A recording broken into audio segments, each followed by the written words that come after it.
Welcome, MTL Sports Podcast, episode 79, y'all. We got a jam-packed show for you today. We got a little bit of football. Usually, we've been doing basketball mainly on Wednesdays, but we're going to sprinkle in a little bit of football.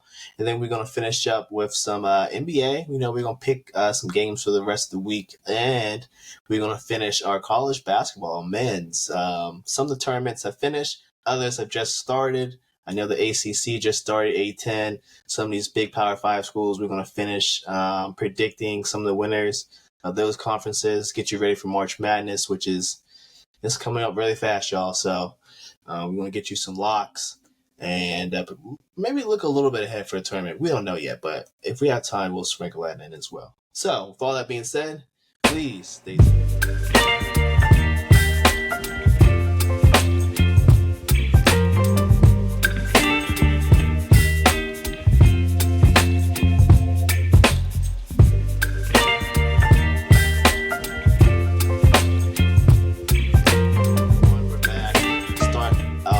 NFL. We're day 3, I think, into free agency. Today is the official new, or I guess the new league year starts today.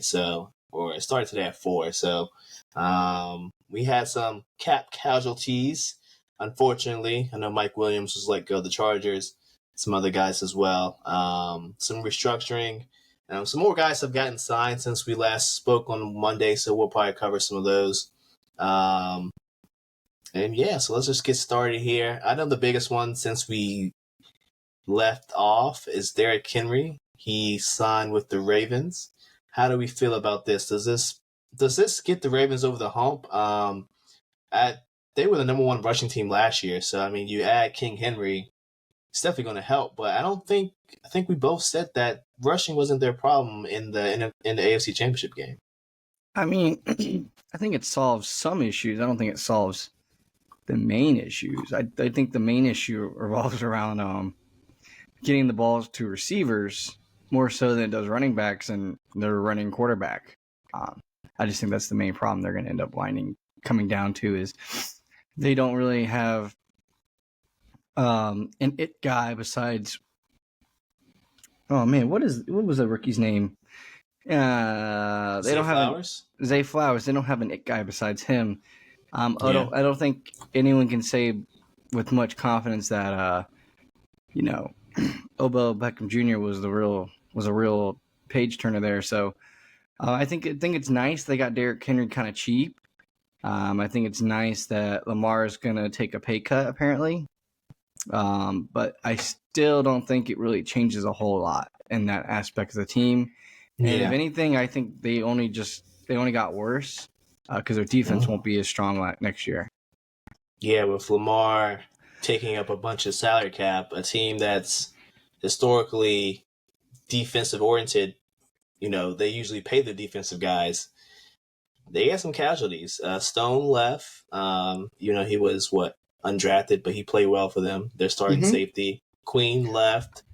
I think some other people left too. So on that defense, they are going to have to, I guess, hit on some of these draft picks. They're going to be in the same realm of the Chiefs, the Bengals, some of these teams with these quarterbacks, where these cheap deals are going to have to hit, and these draft picks are going to have to hit, or else, things are going to start looking ugly.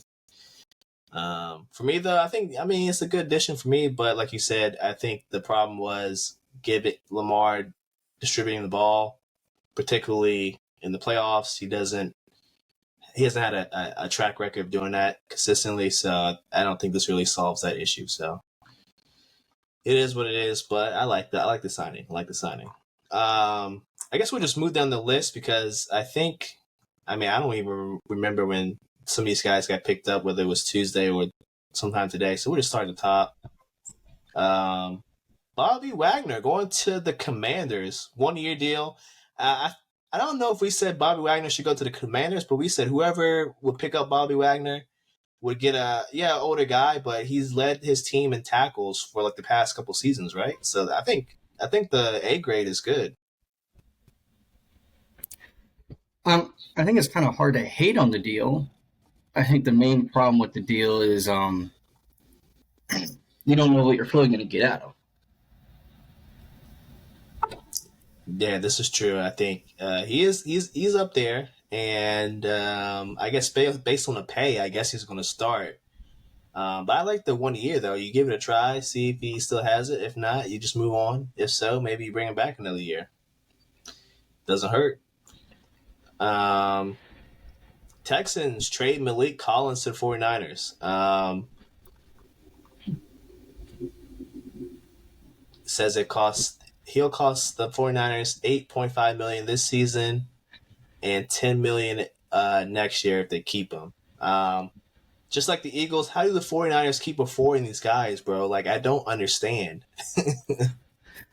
I think what we said the whole time, I think there's just certain teams in every era that just get away with everything. Or they just have geniuses in their front office that know how to like structure contracts in order for money to be spent well over time, over periods and stuff like that. But yeah, I couldn't explain to you how they're allowed to have this pick or a pickup.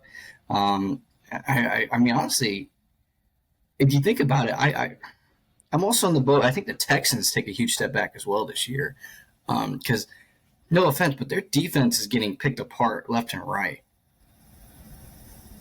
Yeah, and it seems like the Texans are getting pieces to kind of replace it, but I don't think it's enough. Plus, you've hinted at this several times. You know, you win the division, you're going to play the top teams next year, and the Texans, they seem like they were ahead of schedule, even though C.J. Stroud's played amazing.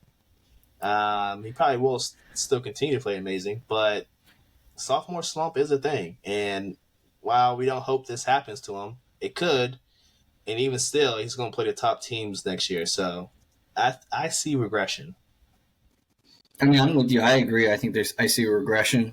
But I don't even think I see the regression in parts of the offense. I just see there's going to be regression in the defense, in which I think their mindset is we have a good defensive head coach.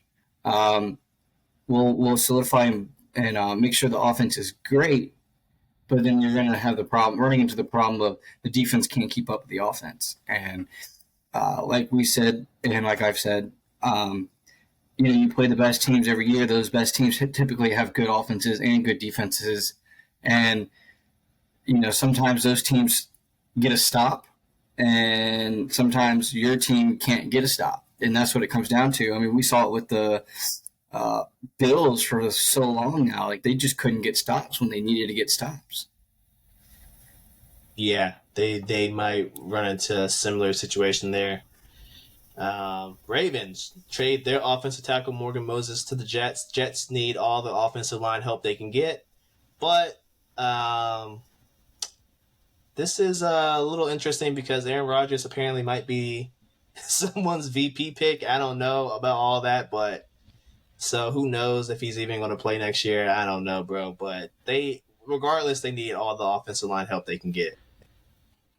I mean, he's going to be a VP pick for a third party candidate. So I mean, it doesn't mean anything. It ain't nothing. But I think regardless, the Jets are taking someone in the draft, either late first round or I don't know, maybe third, second round. And I don't even think Rodgers would be mad if they did take anyone in the draft because Rodgers knows he can't play forever, and he is pretty much on his last life. Yeah, I think you're right. I think they still gotta, even with this is great, but they still gotta get some more offensive line depth. And I think who's the guy that left the Packers? He's probably gonna sign there, right? Bakhtiari will be there. But my thing with Morgan Moses is I don't remember how old he is, but he's pretty old. I'll Google it here right now real quick. But I'm pretty sure Morgan Moses is like, I'm pretty sure he's in like his 30s. Well, offensive lineman can play until the 40. I mean, Whitworth played until he was 41.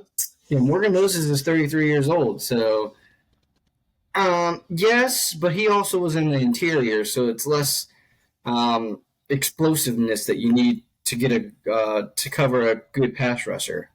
And that's kind of something that conference has a good chunk of is pass rushing and the ability to find pass rushing in unlikely spots. But maybe some of the other teams around them will take a step back because, Van Ginkel for the Dolphins is gone. Wilkins is gone for the Dolphins. The Bills, did I hear they're going to give up Von Miller? I don't think they will, but Von Miller took a pay cut. Von Miller took a pay cut. Von Miller is still not the same explosiveness he had, and the Patriots, they're not much anymore right now. They still got a little bit to go. Yeah, we're not going to count them just yet, but who knows? Mayo might turn them around quickly. We talked about this last night off air. Deontay Johnson is going to your Panthers. A grade for the Panthers. You did not like it, but a C for the Steelers. I guess. For me, I don't think it's a C for them. They just needed to get one of the two guys out. So I think it's at least a B. So they got someone that bit on the bait. That's just how I look at it. I mean, it's all right, I guess.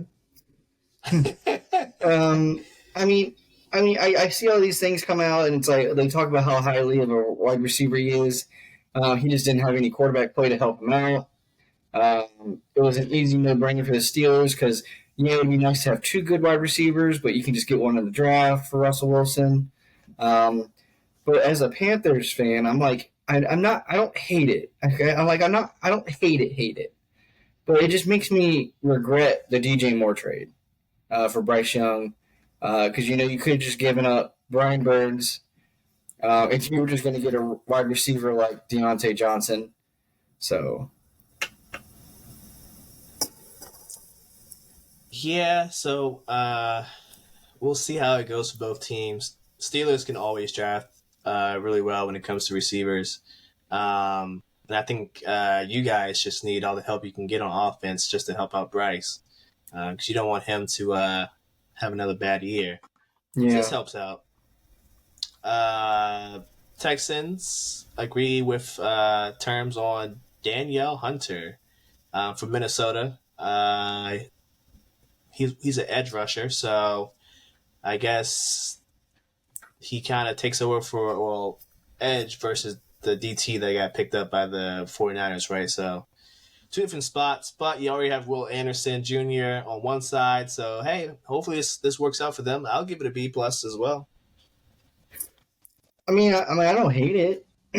That's the biggest thing I see in it. It's like there's no hating in what the Texans are doing.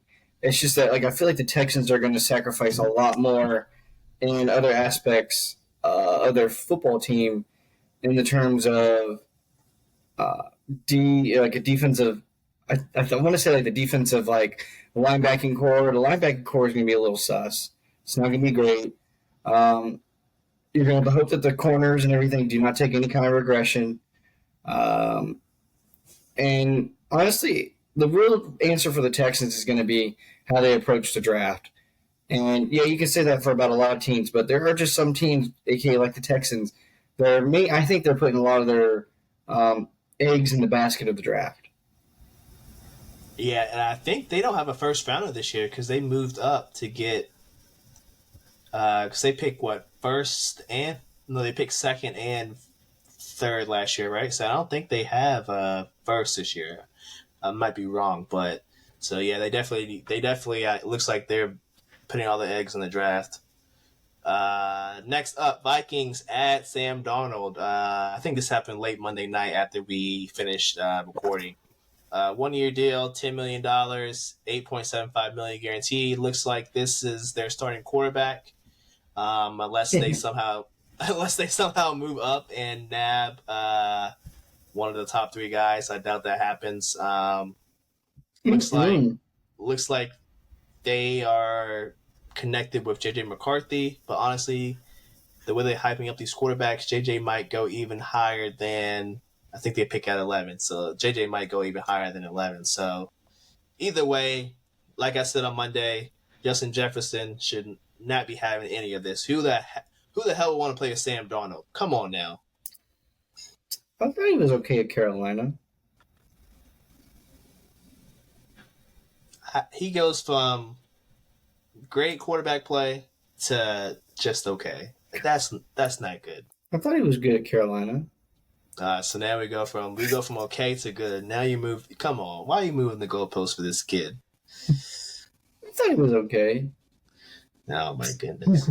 They're just gonna draft a quarterback and at the 11th pick, they're gonna get like a Bo Nix or they're gonna get a Penix.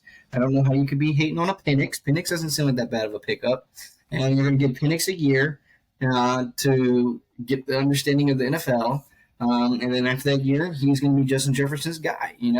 Justin Jefferson's going to have to show him the ropes, how to get the ladies, how to go out on the town of Indianapolis. If there's stuff to do there, I've never been there, but there's always something to do in every city. Nah, we'll see. I don't really like the move here. They got some problems in Minnesota. Buccaneers re-sign Levante David. I guess it's good it is what it is. It's good for them. Patriots return Josh Uche for 1 year, $3 million. It's a good pickup for them. Really good pickup. The Eagles, once again, how do they get this money? They bring back Gardner Johnson, which they deeply miss because last year the secondary was trash. So any secondary help is well needed there. How do we feel about this? Does this put the Eagles back in, I guess, the same pedestal as the 49ers? Because last year it was clear it was the 49ers and everyone else. I mean, don't get me wrong. I'm not gonna be act like I'm an Eagles fanboy or anything. I'm not, and I'm not gonna act like I like the Eagles because I don't. But, neither of us do, by the way. I don't see how this team. I know the team will get back to the playoffs. I mean that might be a little confidence of a say, but there's always things that can happen. I was very confident the Eagles are going to get back to the playoffs. Yeah. I also just had a feeling the Eagles are going to get back to the playoffs and do nothing again. And the only reason I say that is I'm not sold at quarterback. I mean, Jalen Hurts is. I mean, he's all right. He's good, I guess. The main problem with the team is the fact that no one can stop the Philadelphia push or the tush push. No one can stop that stupid move. Well, now they're not going to be able to run it because they don't have Kelsey in the interior anymore. So now they have to redesign something that they were good at. And then the reason why the rest of the league can emulate it is because they didn't have a Kelsey to push the pile. I mean, you saw the Bills try it. You can say what you want about Jalen Hurts being super strong. If Jalen Hurts can push that pile, I'm pretty confident Josh Allen can push a pile. As big of a boy he is, especially with that farmer strength. Farmer strength doesn't typically translate into working out in the gym and everything, but it still has its upside. And I think the main thing with the Eagles, even if you do try to convince Kelsey to come back, you go there and you bag him on his porch step or in his garden, and you just sit there and you bag him coming back. Can he go through a whole season? I mean, you watch him the way he walks. I mean, the man's body beaten up. He's done. I've said it last year. I think the O-line is getting really old. It's beaten down. They're all in their 30s almost. I think that's just going to be the Achilles heel of the Eagles this year. They're bowstring so many different things, and they're just forgetting about the key, most important thing, which is O-line, which is very, I guess, regal of me to be talking about when all Carolina so far this offseason has really done is solidify their O-line. But I do believe you have to have a really good O-line in order to perform and succeed, and I just think that's going to be the Achilles heel of the Eagles this year. I think they're going to win some games. Don't get me wrong, but I think their O-line's not going to handle throughout the whole season. Jalen Hurts is going to get beaten and battered because their O-line doesn't handle the whole season. And it just falls like dominoes at that point. Yeah, I agree. Nothing else to add there. But, any secondary help is good for them because last year they were atrocious. Mac Jones threw for 300 on them. That's all you need to know. Look where Mac Jones is right now. He's in Jacksonville. Saints sign former Chiefs Willie Gay to a 1-year deal. It's a good pickup for them. They need defense. Colts signed Kenny Moore the second. Kenny Moore's a slot corner. Colts defense was decent last year. So it's good to re-sign him. 49ers signed Leonard Floyd. So The money they were supposed to give to Chase Young went to Leonard Floyd. So yeah, so it looks like Chase Young is going to go elsewhere. It looked like that trade was just a flyer anyway. Chase Young, I guess, didn't perform up to their standards. So he's out. Leonard Floyd's in. Anything to add there? no, because I think it's a good deal because you give up a guy who everyone kept saying the fact of the matter was he was just lazy. He's like a lazy defensive end. And at least with Leonard Floyd, you're getting someone who's actually going to try.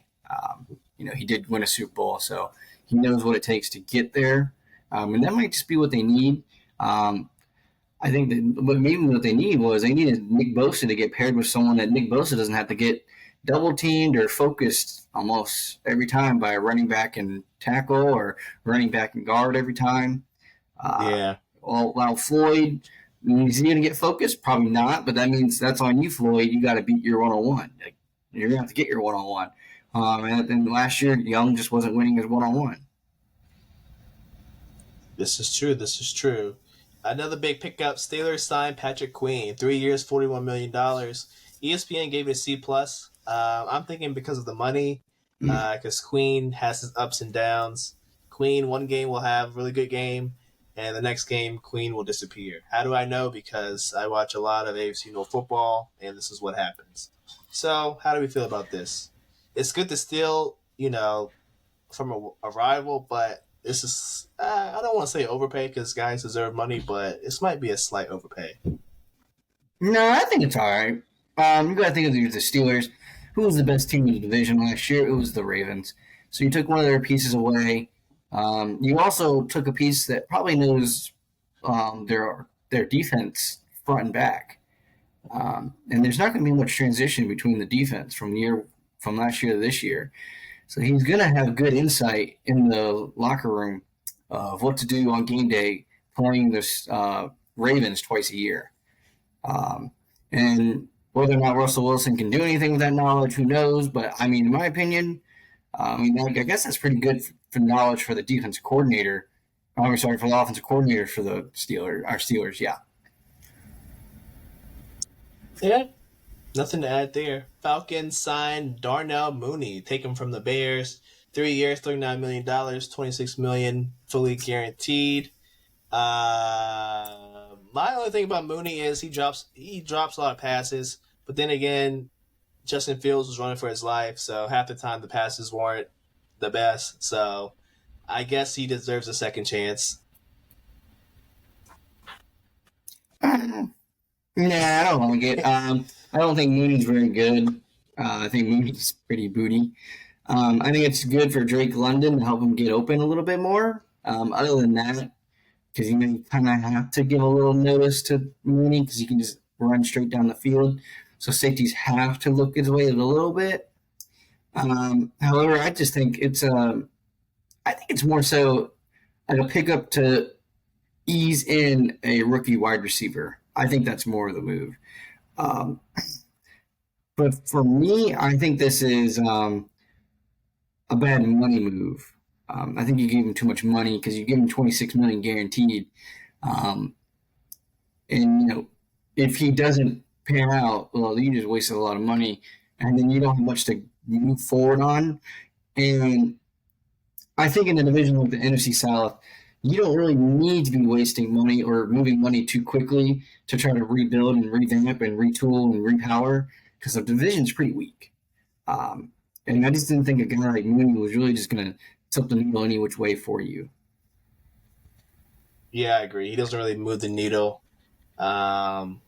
I guess everyone deserves a second chance. I don't fully like it either, but maybe he turns it around. I don't know. This is something we have to see come September. Leonard Williams going back to the Seahawks. 3 years, $64 million. I guess it's okay. I think we're kind of done. Oh, Jacoby Brissett. This happened late Monday.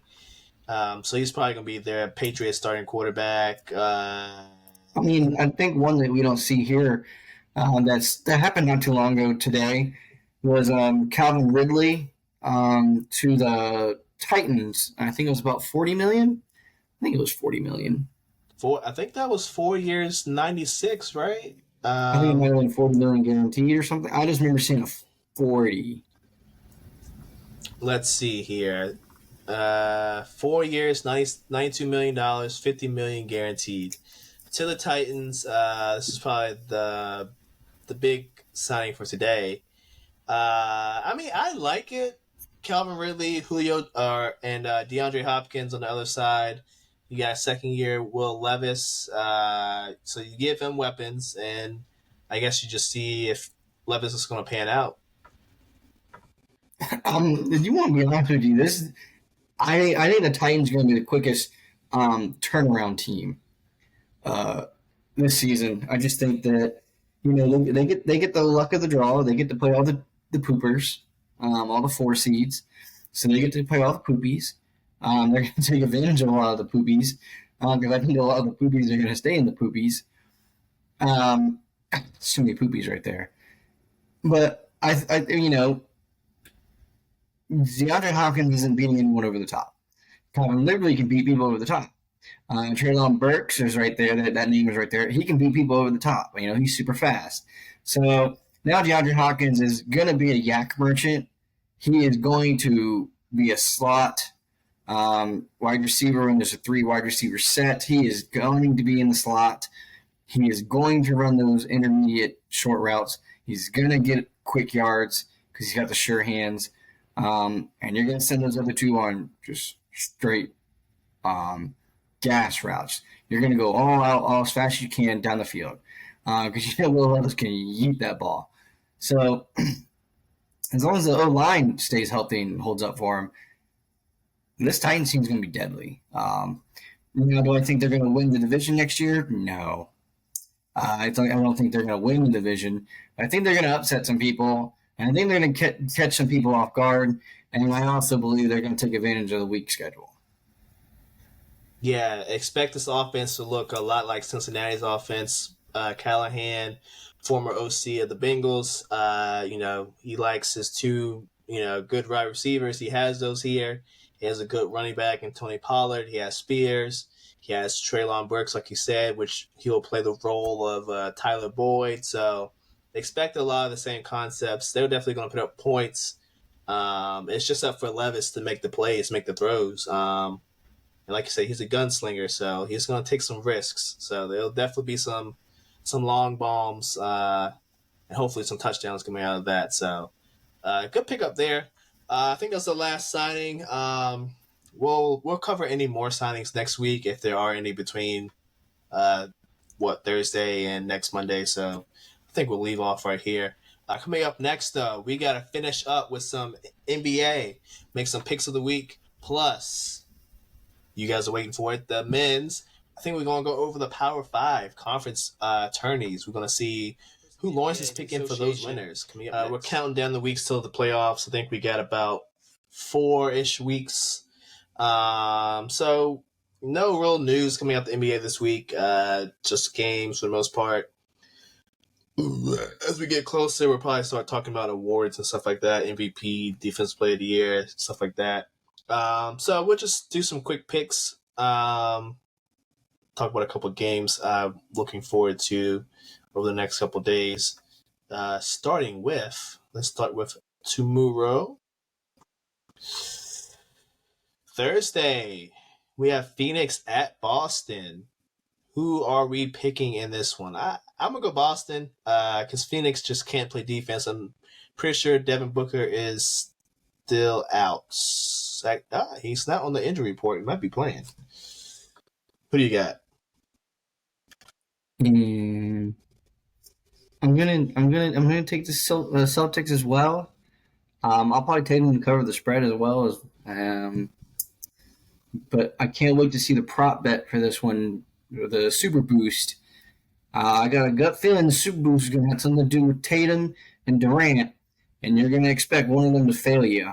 And if I had to pick one of them to fail me, I think it's going to be Tatum. It's going to be Tatum, Durant to both score 30, or it's going to be like Tatum, Durant to combine for like 70 points or something like that. Just be ready for one of those. And they'll rip your heart out just like they rip mine out every single time when those stupid boosts come out. Don't take them.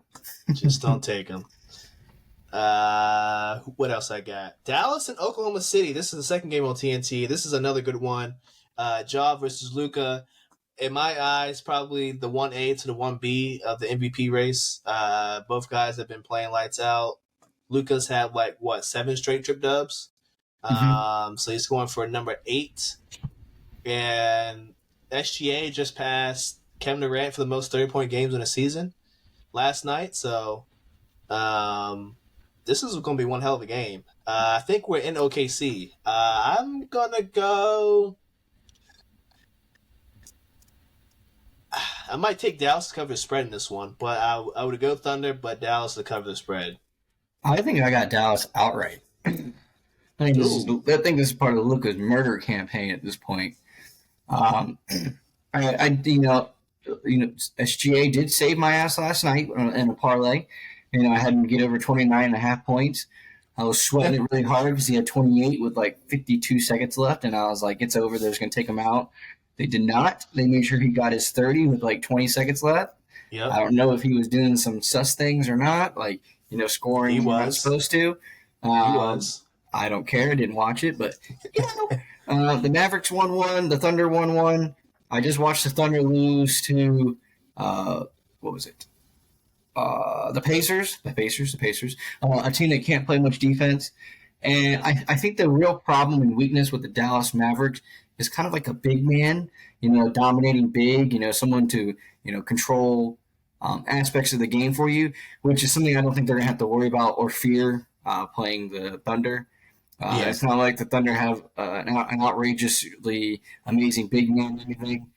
Let me be honest with you, Derek Lively and Chet Holmgren, if I'm not mistaken, they both were just playing in college not too long ago against each other. It's just a rematch from Gonzaga versus Duke. I don't think there's much give or take in between their knowledge of the game and the NBA level, because Chet missed his whole last season. Derek has come hot this season that no one thought was going to be as good as he is. So I just think give me a little bit of the side on Dallas because their weakness and what they get exploited on a lot. Thunder can't take advantage of it. You need someone to go point for point with SGA. Luka's probably the best person for it. Luka's got to keep his triple doubles going. He's got to get the record. He will definitely get another trip dub. This is all but guaranteed. And this will be a great game for props because you can guarantee SGA and Luka getting 30. And then Dallas doesn't play defense, so go ahead and book you J-Dub to get you 20. Book Kyrie to get you about 22, 23, and then just fill in, your little props here, rebound props, block props if you like those. You might make a nasty parlay in this game. That's what I'm going to do. Moving on, I think I'm done with those games. Philly, Milwaukee. I think Tyrese Maxey's second game back off the concussion. Didn't play well last night. They lost by 30 to New York. Wasn't a pretty game. We're in Milwaukee, so I'm going to go Milwaukee in this one. Milwaukee's minus 400. I'll just follow you. 9.5 spread. Yeah, I'm going Milwaukee in this one. Friday, we got a bunch of poopers. Yeah. Guys, I wouldn't touch this. I wouldn't touch this. Not at all. I think Kawhi is probably out, so I wouldn't even touch that game. Yeah, I wouldn't touch any of these. Saturday, look a little bit better. Probably the one game I would bet on is the Lakers Golden State. We're going to have a shootout here. We're in LA, I believe, right? We're in crypto. Steph Curry, I think he's scheduled to return on the 16th, so he might be back by then. Draymond, same. And for the Lakers, Christian Wood and Cam Reddish might be back as well. So we'll see. Spread and stuff isn't out right now, but I would go Lakers. Lakers pretty good at home. Warriors are decent away, but Steph Curry first game back, he's probably gonna have a little rust. So I'm gonna go Lakers. Who you got? I'll go Lakers as well. I've been paying too much attention to either one of these teams. So I'm going to go with your judgment. I'm going to go with your judgment. I've been all on the NCAA men's basketball. Only last night did I go back into dabbling on some NBA props, and I hit both of them. So I did my due diligence. There you go. SGA made it scary. I messed up with the Pascal Siakam one. I said he was going to get 6.5 rebounds. This man had 6 rebounds in the first half, and he got up to, I think, 11. So, I underbid that one way too hard, but, someone. And De'Aaron Fox came through in the end for me. I needed to get over 24.5. De'Aaron got, I think, about 29, and he did hit his threes. If anyone knows about that boost last night between Lillard and De'Aaron Fox, it was for them to get over 7.5 combined threes. If I'm not mistaken, De'Aaron Fox had 4, and Lillard had 2. So it was Lillard that cost you. It wasn't De'Aaron, and De'Aaron doesn't even take those threes. You hate to see it. Those boosts, they're tricky, y'all. When it's too good to be true, it usually is. So you gotta pick those at your own risk. Sunday, last day, we're gonna cover Phoenix Milwaukee rematch at the finals. 3 years ago? Both teams, I think, are at full health. We're in Milwaukee. Both teams don't really play defense, even though Milwaukee stepped it up on defense. Will the Suns lose back-to-back games? Probably not. So I will go Suns in this one. I think Suns win in Milwaukee.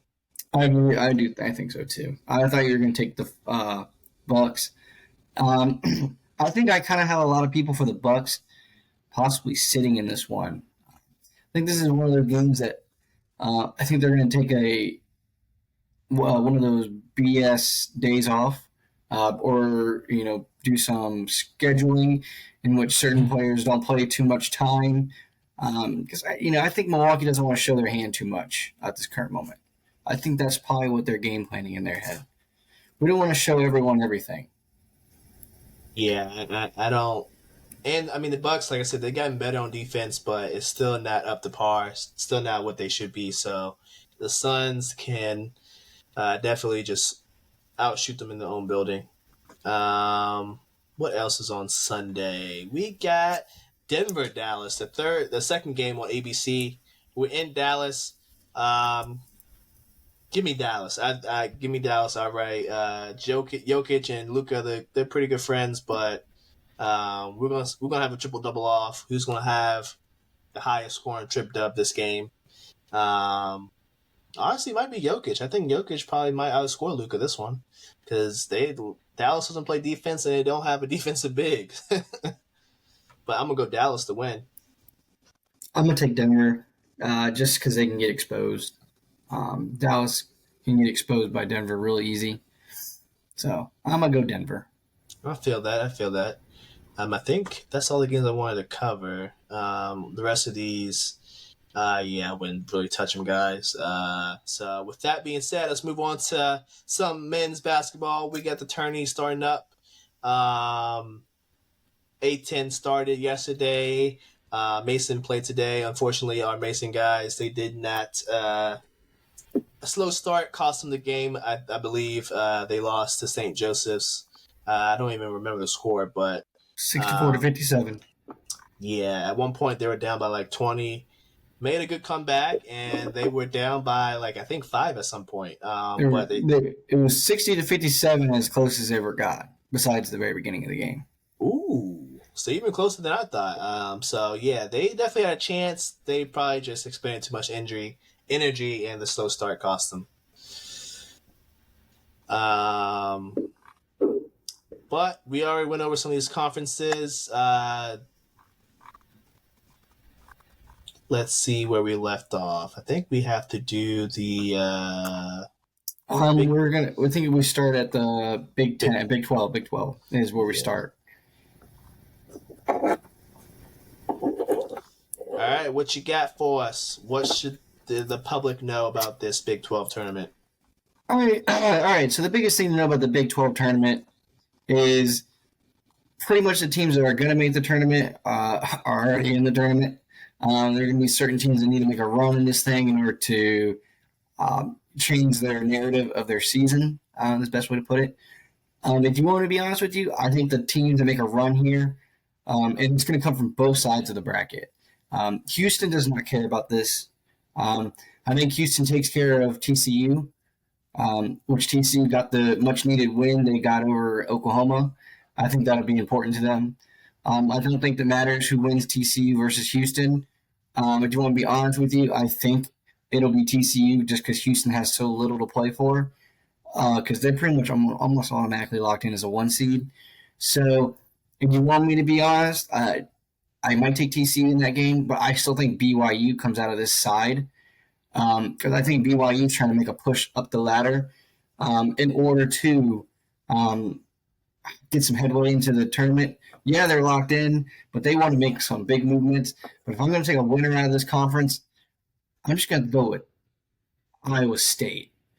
Iowa State on paper is like top to bottom one of the better teams in the division, the conference. So if I had to take a winner, I'm just taking Iowa State, and that's why I don't think it matters too much who comes out of Houston and TCU, which I think is going to be a big one. Because if TCU gets that one, they're pretty much guaranteed in the tournament. Fair enough. I like it. Big 12 is done. Let's move on. I believe we're going to the Mountain West next.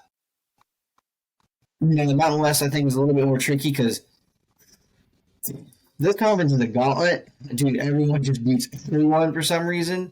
Colorado State was ranked really highly early in the season and kind of significantly dropped. But if you want me to be honest with you, I still think Colorado State has a good chance to win the whole thing. Don't count them out.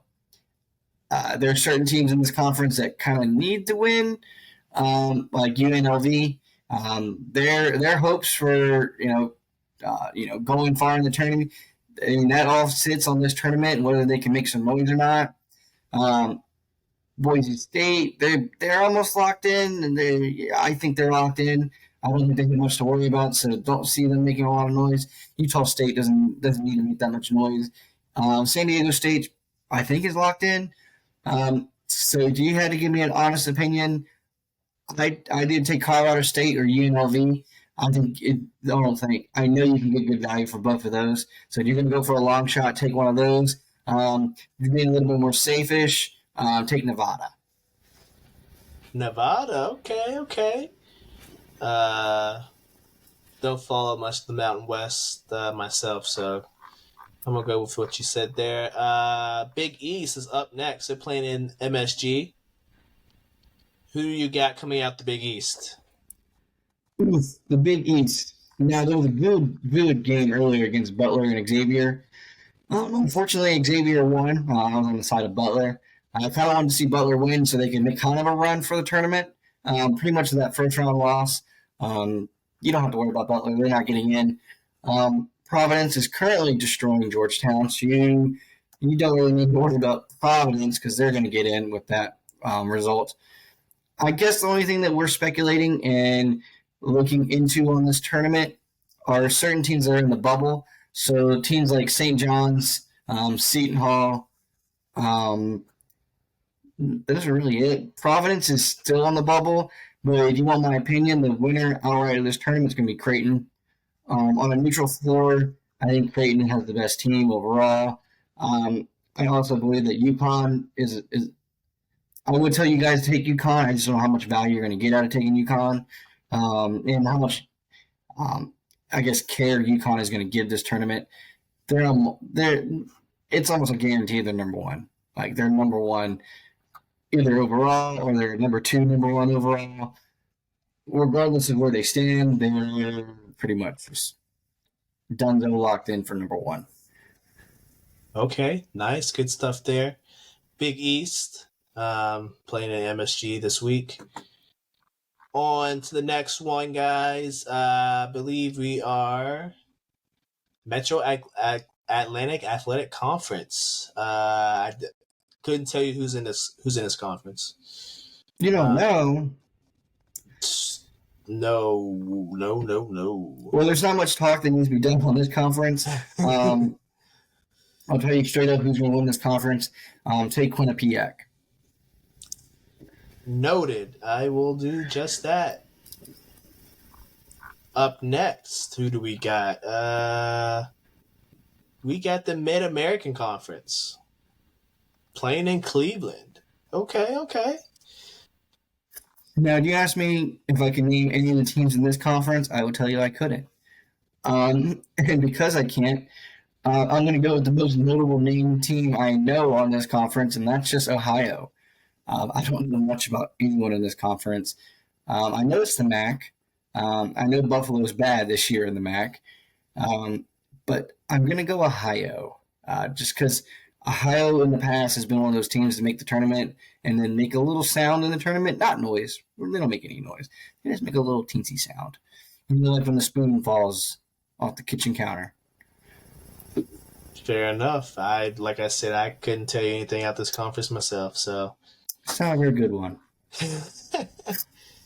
Let's move on to maybe a little bit better conference. Conference USA. Playing in Alabama. This is a dangerous conference. I will straight up tell you that this one is going to be fun. You're going to see a lot of teams make pushes for their spot, I guess is the best way to put it, for a chance to have glory. But in the end, I don't think any of them are destined for any kind of glory. Telling you who's going to win this one, I mean, it's just straight up hard to tell you who's going to win this one. If I had to say, I would go either Louisiana Tech or Liberty, one of those two. But I can't really side with Liberty right now because they started the season well. They just played poorly in conference play. New Mexico State, they're in there. They're always dangerous, but they're not really anything this year. So at the end of the day, I mean, you might see a team called Sam Houston make it to the NCAA tournament. And honestly, they're probably going to get in there as a 15 seed. And I think they're ready for the spanking they're going to get. Fair enough. Let's go Sam Houston.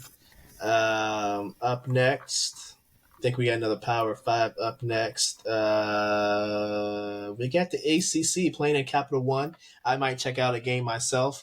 Didn't even know they were playing Capital One until today. Some games kicked off today. I saw Florida State, Virginia Tech, and then Wake Forest. Wake Forest, I forgot who else they played, but they played a little bit earlier today. So right now, as it speaks, NC State's dogging Syracuse. We'll see if that actually turns out to be how it ends. I thought Syracuse was going to do a lot better than they are today, as I did bet on Syracuse. However, I did bet on Wake Forest to cover the spread, and they did a great job of that. Or, sorry, with the spread that I picked them at, I bumped it down a little. This morning, I picked Florida State to beat Virginia Tech. Good on that one. So moving on to the rest of this conference, I have a good gut feeling that Pitt makes a run because Pitt is in one of those teams that's sitting in the first four out. I do see Pitt making sort of a baby run here. I do like Pitt over Wake Forest, solidifying Wake Forest to be eliminated from NCAA tournament play. Then I see Pitt making an upset over North Carolina in order to make that championship game. And if Pitt makes the championship game, I think Pitt's okay with that. I think Pitt will feel accomplished and fully achieve with that.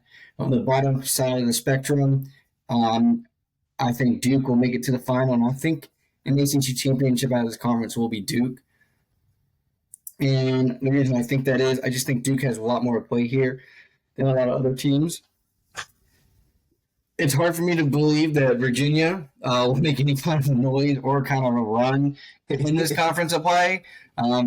because they've gotten their ass kicked by a lot of these guys so far this year. So sorry, not sorry. Score. They can't score.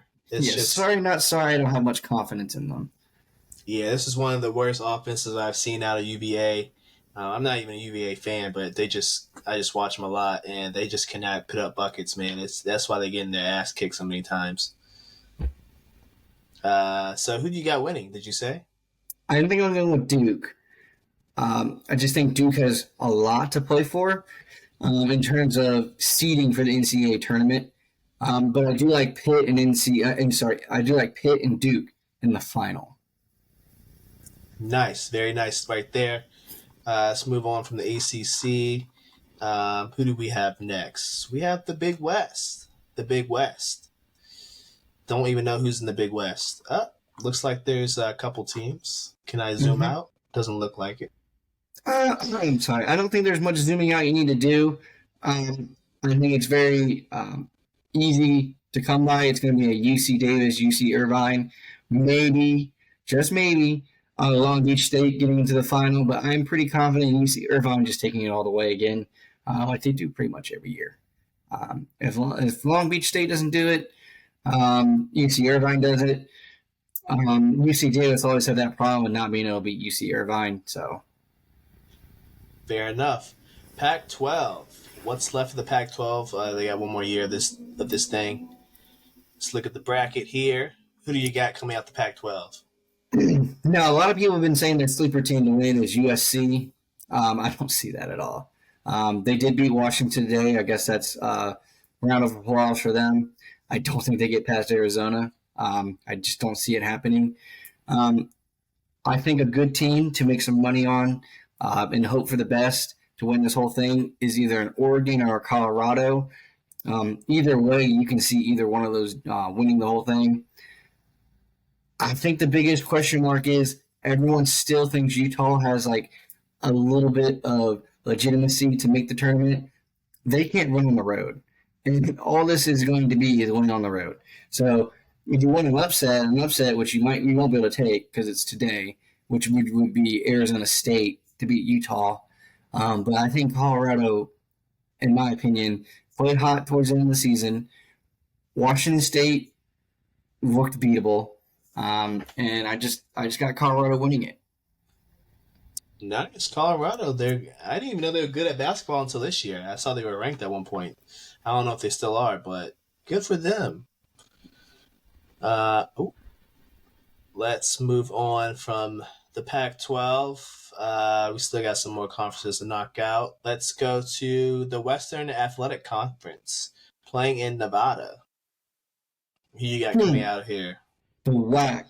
Let me get a look at this WAC real quick. I'm not even gonna comment too much on this one. Give me the Grand Canyon University of Grand Canyon. Easy peasy, lemon squeezy. You heard it here, folks. Grand Canyon. Better put your money down on that. Moving on, we got the Ivy League. Who you got coming out the Ivy League for all these smart people? No need to even dive into it. It's Princeton. There's no one else coming out of that conference other than Princeton. Princeton. They ball. They ball at Princeton, y'all. All right, moving on. A-10. Like I said, Mason played earlier today. Some other teams played. Ooh. Can't get the bracket, apparently. This is kind of goofy. They were some legitimate booty cheeks. There's no need to pull up that bracket either. I'll tell you straight up. The winner comes down between there's a 404 error. The winner comes down between Loyola and Richmond. I don't think there's going to be a lot of question marks going around. That's your winner. It's either going to be Richmond or it's going to be Loyola. I think it was a legitimate move by Richmond to not play very hard against George Mason. I think their end of the season was senior night against St. Joe's. Will St. Joe's get revenge? No, I don't think so. I think Richmond takes advantage of them again.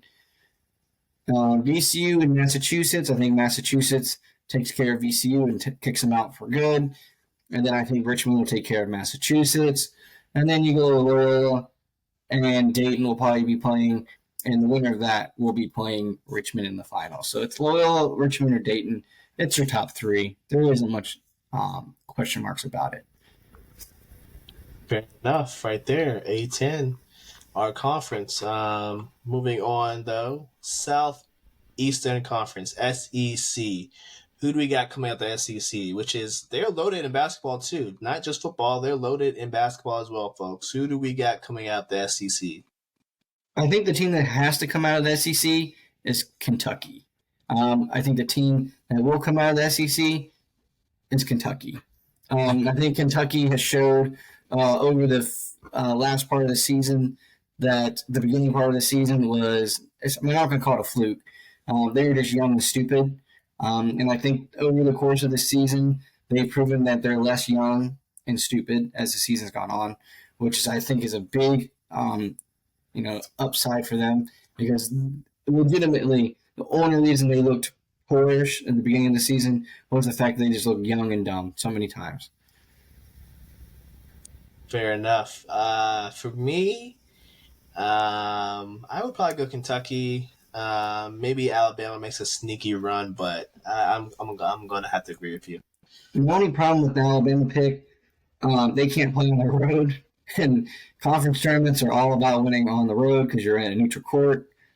And I think that's just the downfall of Alabama. They just can't win outside of being at home, especially in big games. If there isn't another winner out of that conference, I would take Auburn.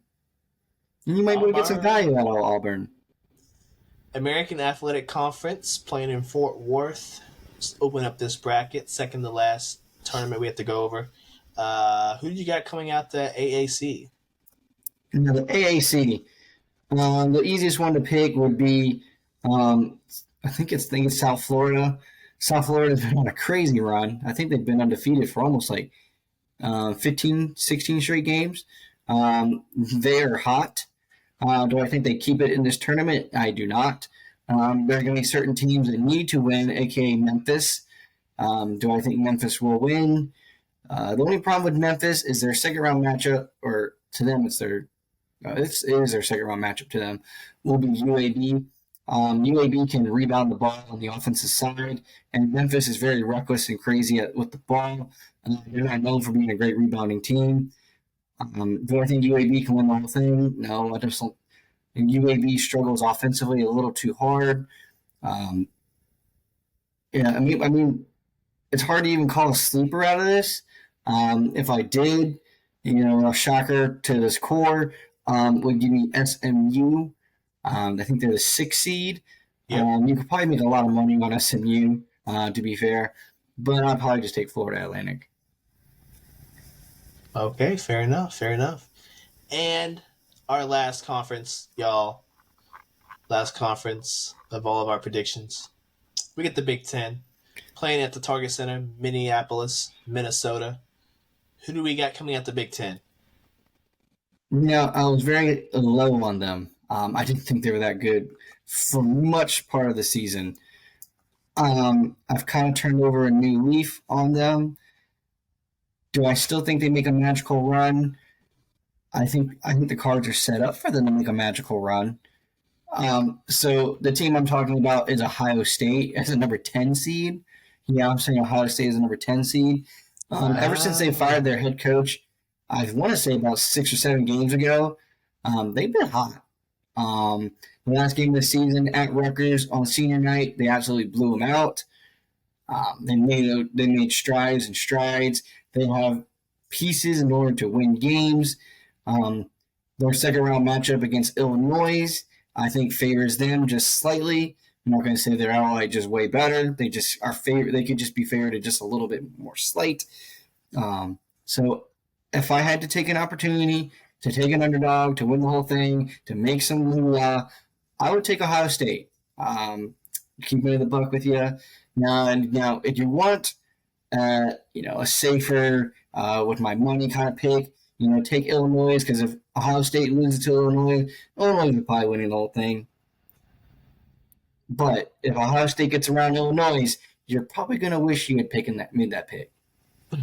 Okay, a number 10 seed winning the Big Ten Or potentially, I like it. I like it very much. I don't know too much about the Big Ten, so I'm gonna ride with your pick there. I think that's it of all the conference champions, and then what Selection Sunday is this Sunday, right? Yep. All right, so probably I guess on Monday we'll probably go over the bracket and whatnot, and probably pick our winners on episode. I guess that's what we'll do. Because the tournament kicks off on, I guess technically Wednesday, right? Because the first four in is the day before Thursday, right? Isn't it Wednesday, Thursday, or It's the last two are Tuesday, Wednesday, and the first games are on Thursday. Okay, so yeah, we probably will dedicate a good chunk of Monday to the bracket and whatnot. I will have my bracket filled out probably Monday morning. Got a couple brackets to fill out. Trying to win some money this year. Been pretty good about winning these bracket pools, so let's add another one to the list. You won? I thought you came in second. Well, the one we did, I came in second, but the one I do at work, I came in first like 2 years ago. So I'm trying to win that again. Sorry, I had to do that to you, man. I didn't mean to make it come down to us. It happens. It happens. With that being said, that's it. That's all of our picks. That's all the NBA stuff we got to cover today. Anything else before we close on out for the week? No, but if you guys are ever thinking about it, I'm just saying, the way to make some money, Ohio State to win the Big Ten. Ohio State to win the Big Ten. You heard it here. You heard it here first. All right. So go ahead and pay a little $5, $10 and look at it grow.